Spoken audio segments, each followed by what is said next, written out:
Hi again, my name is Sandra, in case you missed my first video. My goal here is to show you how to stamp and to fill in the gaps that are out there with other stampers' videos. The only reason I think there are gaps is because I am not a manicurist and therefore I can't assume anything. I need to be told everything when it comes to this stuff. Before we get into stamping, we're going to talk about polish, we're going to talk about prepping your nails, we're going to talk about the scraper, we're going to talk about the stamper, so a whole variety of things to get you started.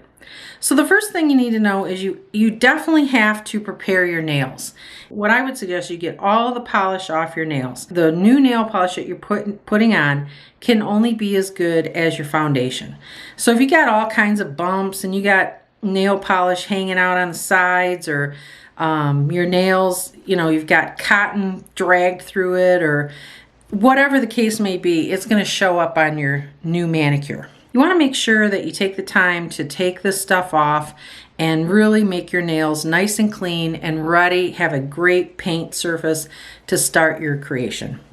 So the first thing I do is I remove all the polish, I wash my hands, and I really try to not do anything for a little bit, because what you'll find is if you use cotton balls or you use the cotton pads, it's going to leave little pieces of cotton in your nail polish, and it is very irritating because you'll get the whole nail painted and you'll see this little piece of cotton hanging off at the tip. Very irritating. When you pull it off, obviously it leaves a mark in your nail polish. You also have to be very conscious of your cuticles. The acetone that we're going to use really dries out your fingers, so your care with your cuticles is very important. And the first video I talked about this cuticle oil. What I do before every manicure is, before I start and after I'm done, I apply some of this cuticle oil to my nails, and that really prevents everything from drying out and looking like you have dried flaky cuticles. So what I suggest is, I've already removed my nail polish. Next thing I'm going to do is I'm going to put the cuticle oil around my cuticle. I normally do not cut my cuticles. There are some instances where I have. Sometimes you'll get just a cuticle that either gets really huge or it starts to come up and it'll stick straight up, and that's when I'll use cuticle tool to remove the cuticle. So this is the cuticle tool, and you can get this, again, this is at Meijer's, not a big deal. The cuticle, I don't know what you call this, pusher, you can get this at Meijer's as well. So inexpensive, great instruments. So once I get the cuticle to where I want, I think that looks pretty good. It looks like I have the stuff out of the sides, and my cuticles pushed back well, so I think I can start painting. Now that I've got that taken care of, what I want to do is, on top of my nail, I want to make sure that I have a nice, dry, not oily surface to paint on. I'm going to take a cotton ball, and these you want to be careful with, because again, you don't want to get these little teeny pieces of cotton all over. And I'm going to get some acetone on it, and that's 100% acetone. And I'm just going to wipe the nail so that it takes all the oil out of it. And I'm also going to take a nail file, either a regular nail file or one of these, and I'm going to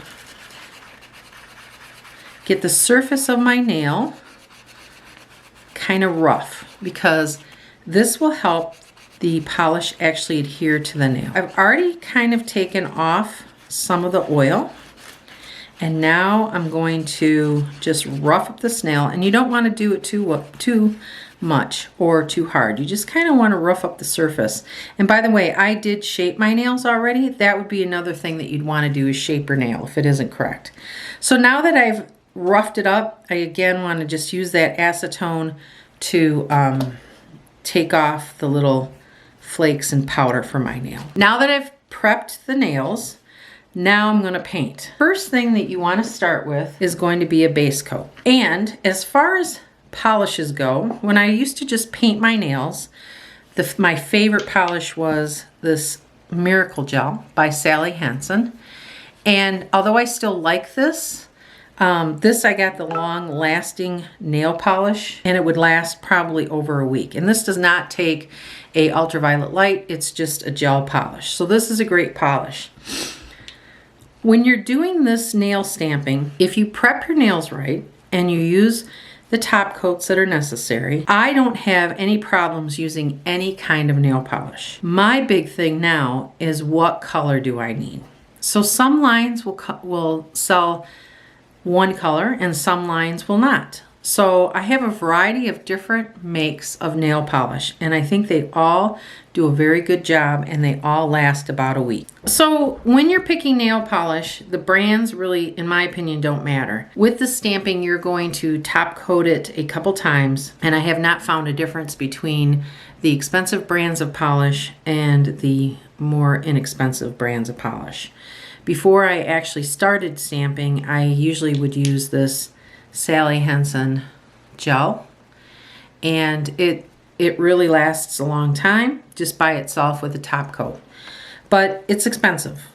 Not as expensive as some of these, but probably medium expensive. So now I have a collection of different brands of polish, and I truly buy nail polish by the color. So some brands will make a yellow, some brands don't, for example. So when I go into the store, I'm always looking for a specific color. So one of the brands I buy is Essie. This is a great polish. It's kind of on the high side, but they have some really nice colors that sometimes I can't find in other polishes.